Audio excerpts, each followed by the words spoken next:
Bonjour à tous et bienvenue dans cette nouvelle vidéo destinée aux secondes. Nous allons aujourd'hui faire un cours de géographie sur les inégalités socio-économiques en France. Nous allons procéder en 3 temps. Dans une première partie, nous examinerons comment les inégalités se manifestent dans notre quotidien. Ensuite, nous discuterons des conséquences de ces inégalités. Enfin, nous présenterons les politiques publiques mises en place pour réduire ces inégalités et promouvoir une société plus équitable. Ce sujet nous concerne tous, commençons sans plus attendre. Préoccupons-nous tout d'abord des différentes manifestations des inégalités. La première manifestation, ce sont les écarts de revenus entre les différentes catégories socio-professionnelles. Ces inégalités sont particulièrement marquées en France et peuvent avoir des conséquences importantes sur la vie quotidienne des individus. Pour illustrer cela, prenons un exemple concret. En 2021, le salaire médian des cadres, qui inclut des professions telles que les ingénieurs, les chefs de projet ou les médecins, est de 3 800 € par mois. En revanche, le salaire médian des ouvriers est seulement de 1 600 € par mois.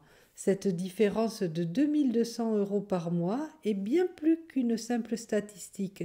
Elle a des répercussions importantes sur le pouvoir d'achat des individus.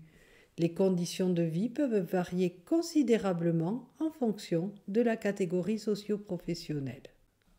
Plusieurs facteurs contribuent à expliquer cet écart. Le premier, c'est le secteur d'activité.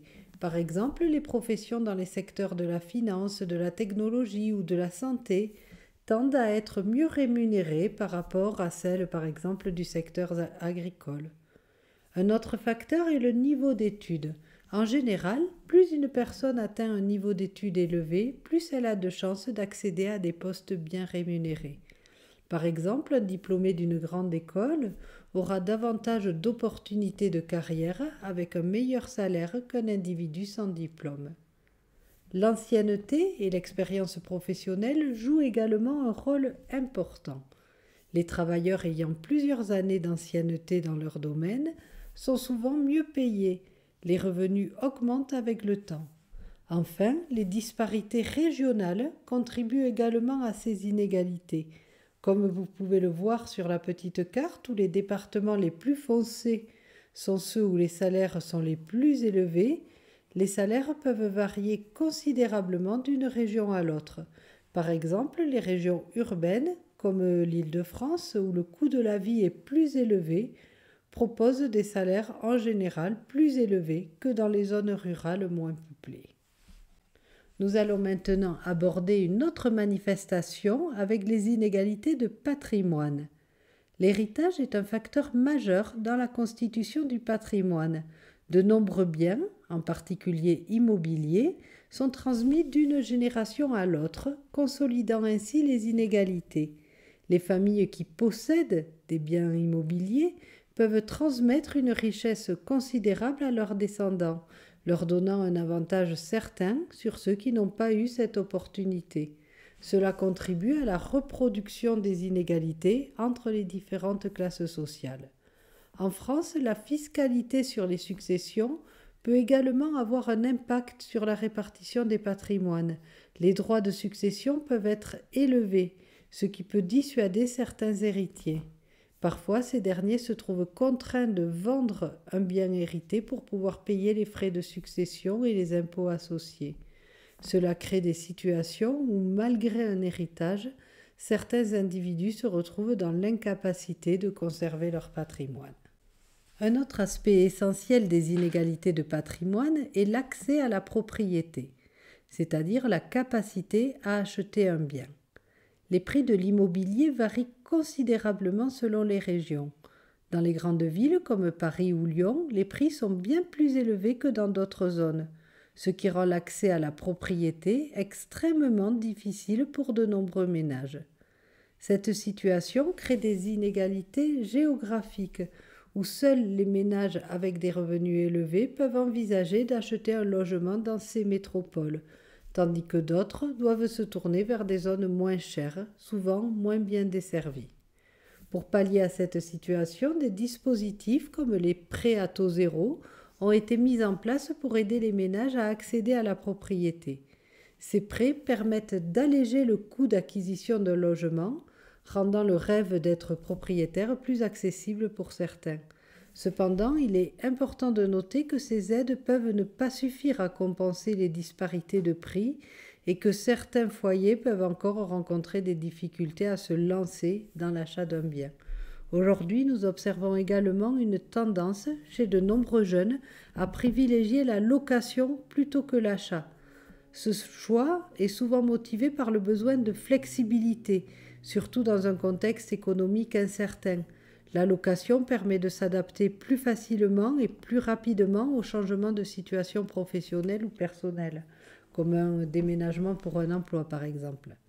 Cependant, cette situation peut également contribuer à l'accroissement des inégalités car la location ne permet pas de constituer un patrimoine à long terme.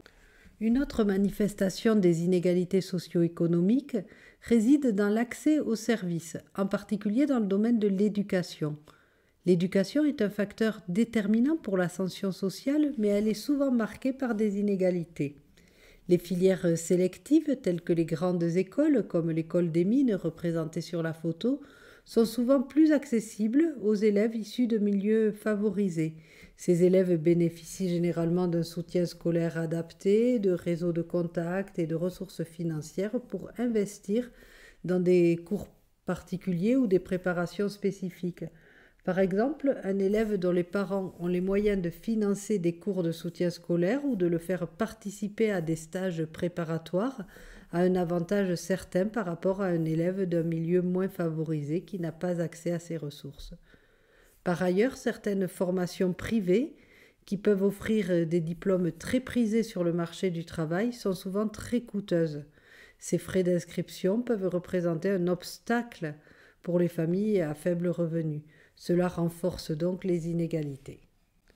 Les inégalités socio-économiques se manifestent également dans l'accès aux soins. Celui-ci varie selon les zones géographiques.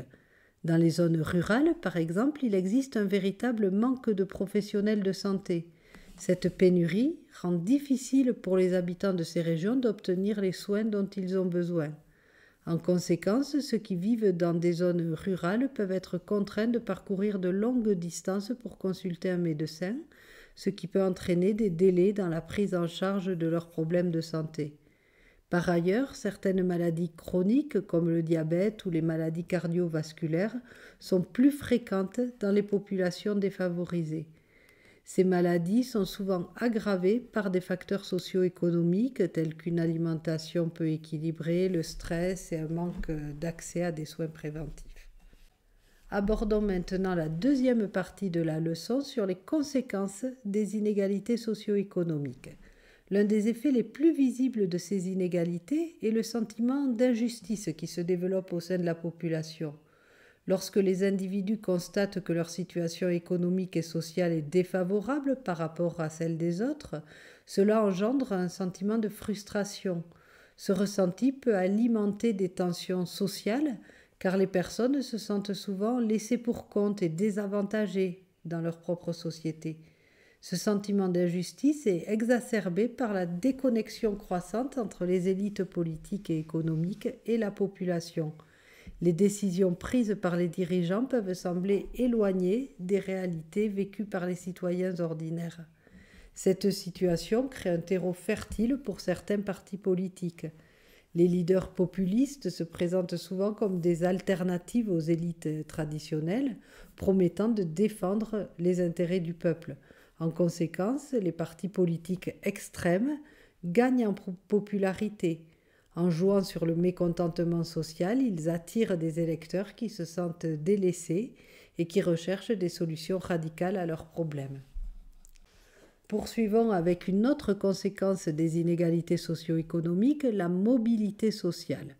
La mobilité sociale se définit comme la capacité des individus à changer de position sociale d'une génération à l'autre. Les études montrent que la trajectoire professionnelle des individus est souvent étroitement liée à celle de leurs parents. Par exemple, un enfant dont les parents occupent des postes de cadre ou de profession libérale a généralement plus de chances de suivre un parcours similaire que quelqu'un dont les parents sont ouvriers ou employés. Cette corrélation entre les statuts socio-économiques des parents et des enfants renforce ce que l'on appelle la reproduction des inégalités. L'accès à des réseaux, à des ressources financières pour l'éducation ou à des opportunités de stage ou d'emploi est souvent limité pour les enfants issus de milieux moins favorisés.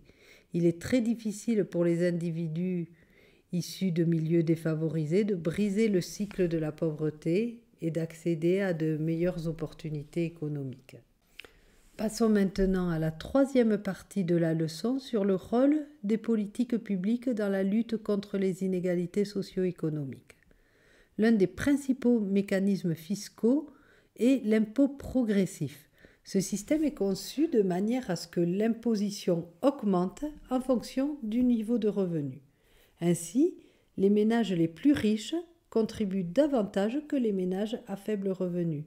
L'argent collecté via ces impôts est ensuite utilisé pour financer des services publics tels que l'éducation, la santé et d'autres programmes sociaux qui bénéficient principalement aux ménages à revenus plus faibles. Ce processus est ce qu'on appelle la redistribution des richesses. Par cette redistribution, l'État tente de réduire les inégalités en offrant des services et des aides financières qui peuvent aider les personnes défavorisées à améliorer leur situation économique et sociale. Un autre domaine clé de l'intervention publique pour réduire les inégalités est l'éducation. En France, tous les enfants ont accès à une éducation gratuite, de l'école primaire à l'enseignement secondaire. Ce droit à l'éducation vise à garantir que chaque enfant, peu importe son origine socio-économique, puisse bénéficier d'un enseignement de base. Aussi, pour encourager l'accès à l'enseignement supérieur, des bourses d'études ont été mises en place.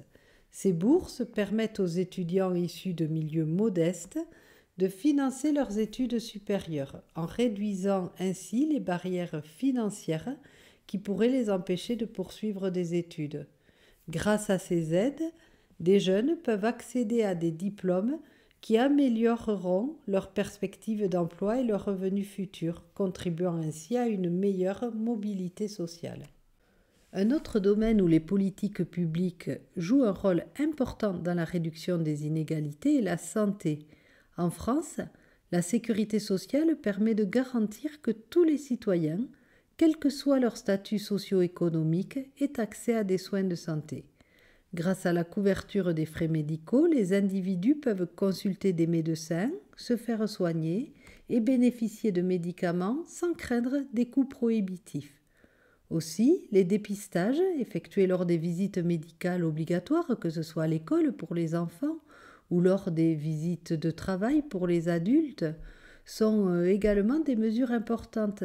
Ces dépistages permettent d'identifier des problèmes de santé potentiels à un stade précoce.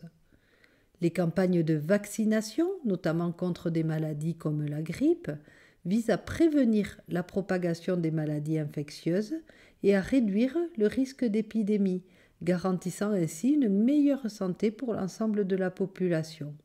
Enfin, l'État investit également dans la formation des professionnels de santé et dans la recherche médicale, en formant un nombre suffisant de médecins, d'infirmiers et d'autres professionnels de santé. On assure une couverture médicale adéquate pour la population. De plus, le financement de la recherche médicale permet de découvrir de nouveaux traitements et d'améliorer les soins existants, contribuant ainsi à une meilleure santé globale. Bon, voilà, je vais m'arrêter là pour cette leçon sur les inégalités socio-économiques. J'espère que tout a été clair.